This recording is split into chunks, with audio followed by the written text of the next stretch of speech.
అందరికీ హాయ్ అండి. Welcome back to our YouTube channel that Telugu kitchen.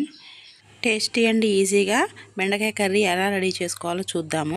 ముందుగా ఒక స్పూన్ జీలకర్ర, కరివేపాకు, రుచికి సరిపోను ఉప్పు, కారం, వెల్లుల్లిపాయలు తీసుకొని ఆయిల్ కూడా తీసుకొని పక్కన పెట్టుకోవాలి. ఇప్పుడు కళాయి తీసుకొని కళాయిలో ఆయిల్ వేడి చేసుకొని జీలకర్ర, కరివేపాకు వేసుకొని వేయించుకొని తర్వాత ఆనియన్స్ కూడా వేసుకొని కొంచెం వేగిన తర్వాత బెండకాయ ముక్కలు కూడా వేసుకొని అదిగా కలుపుకోవాలండి.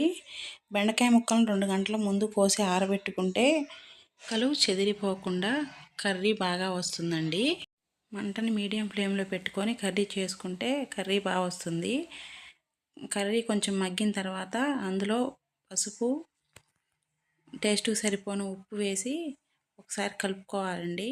ఒక 10 నిమిషాలు మగ్గించుకోవాలండి.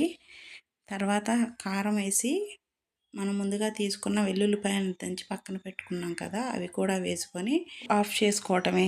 అంతేనండి, చాలా ఈజీగా చేసుకోవచ్చు. ఎంతో టేస్టీ బెండకాయ కర్రీ రెడీ.